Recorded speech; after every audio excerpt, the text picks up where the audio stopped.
کسی ہمدم دیرینہ کا ملنا۔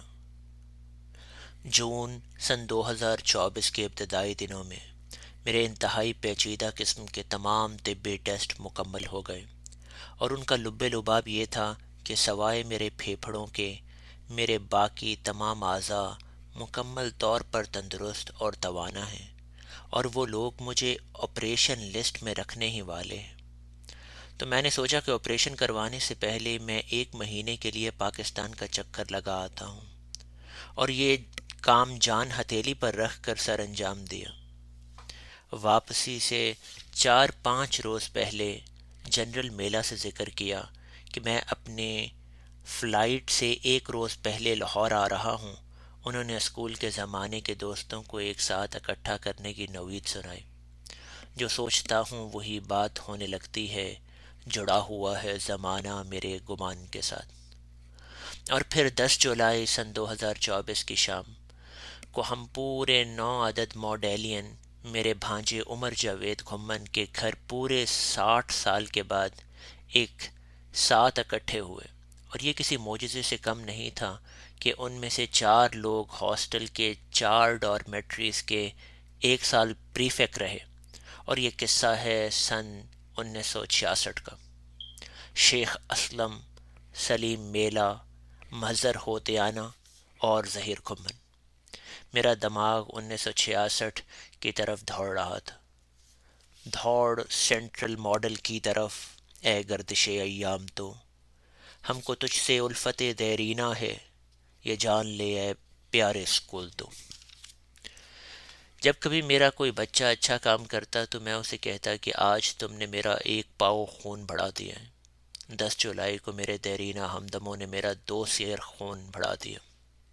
یہ الگ بات ہے کہ بعد میں سوچ رہا تھا کہ ایک دم اتنا ڈھیر سارا خون بڑھنے سے کہیں مجھے ہائی بلڈ پریشر ہی نہ ہو جائے، لیکن پھر بھی کسی ہمدم دیرینہ کا ملنا بہتر ہے ملاقات مسیحا و خضر سے۔ میں جنرل میلہ صاحب کا شکر گزار ہوں جنہوں نے تمام دوستوں کو اکٹھا کرنے میں میری مدد کی۔ میں الحاج اسلم صاحب کا تہہ دل سے ممنون ہوں، جو دل کے مریض ہونے کے باوجود رات گئے تک سفر کی اذیت میں رہے۔ اللہ تعالیٰ ان کو مکمل صحت والی زندگی عطا فرمائے، آمین۔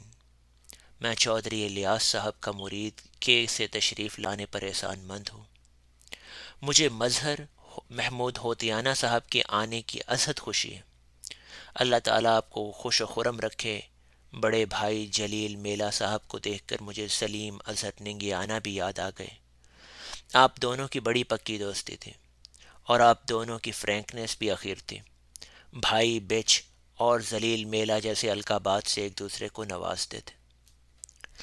غلام عباس نقی صاحب، آپ نے جنرل صاحب کے بیٹے کی شادی پر مجھے بھرپور کمپنی دی تھی، جبکہ جنرل صاحب کو 10 چیفز کو اٹینڈ کرنا پڑ رہا تھا۔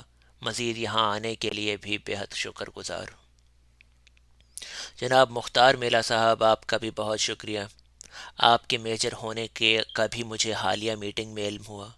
میں آپ کی باقی گزاری ہوئی زندگی کے بارے میں جانکاری حاصل کرنے کے لیے انشاءاللہ رابطے میں رہوں گا۔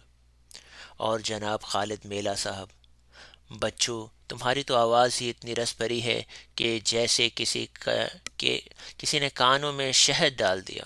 میرا اکلوتا چھوٹا بھائی نوجوانی میں اللہ کو پیارا ہو گیا، اس لیے مجھے 1 عدد چھوٹے بھائی کی ازحد ضرورت ہے، اور تم مجھے بہت ہی تابع فرمان لگے۔ اس لیے اب اپنی خیر مناؤ، میں نے تمہیں چھوٹے بھائی کے طور پر چن لیا ہے، اور تمہیں تو سلیم نے یہ سبق اچھی طرح یاد کروا دیا ہے، اور جانتے ہو کہ اس کی چھٹی نہ ملی جس کو سبق یاد ہوا۔ حالانکہ سیانے اس کے برعکس یہ بھی کہہ گئے ہیں، سگباش برادر خورد نباش۔